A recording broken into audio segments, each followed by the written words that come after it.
Farms evolve throughout the years. Sometimes that means selling the herd to focus on other crops and ventures. For a family in Kewaunee County, their story once again includes cows after bringing their dairy farm back to life. Back in 1868, the Junion family came to America from Belgium and settled in the Luxembourg area. Now their farm is under the care of the 5th and 6th generation. I got to catch up with the sisters helping to care for the cows and land. So there's my parents yet, Tony and Peggy Norn, and then it's myself, so I'm Megan Zeman, and then my husband Kyle, and then my sister Michaela Norn, and then Kyle and I have our kids running around and some cousins running around as well. Ever since I was little, I knew that I liked being around the cows and I liked working with the cows, and this is something that I wanted to do. Never really thought of doing anything else. After high school, I went to college for a year and then I came back, so I've been on the farm ever since. Growing up, it's always something I enjoyed doing. I talked about it all through high school, that this is something I wanted to come back and do. I wasn't back here right after high school. I went to college, had a job out in the dairy industry, and then left the dairy industry, was actually in the banking world a little bit. And then I just actually came back this past summer.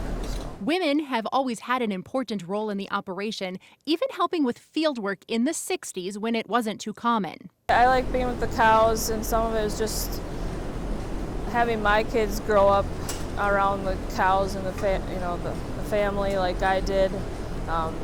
Learned a lot of different things growing up on the farm, and I think it's just going to be nice watching them grow to love the cows and the land and everything else that goes with it. The farm milks around 240 cows, a mix of Holsteins, Brown Swiss, and Guernsey. Every cow is named on the farm. Certain cow families will stick with certain themes, or we got like a whiskey brand. When building a new barn in 2007, the goal was to mimic the lifestyles cows live on pasture. Free to roam around and, lay wherever they wanted to, so they get that in the barn here. It's also the compost, when we haul it out once a year in fall, has been really good for the land and soil fertility and whatnot. The farm turned 150 years old in 2018 and hosted breakfast on the farm that year to celebrate. Not everybody grows up on a farm anymore. I mean, even when I went to school, there was a handful of us that grew up on a farm versus probably when our parents went to school, there's a lot more farm kids in the class versus now.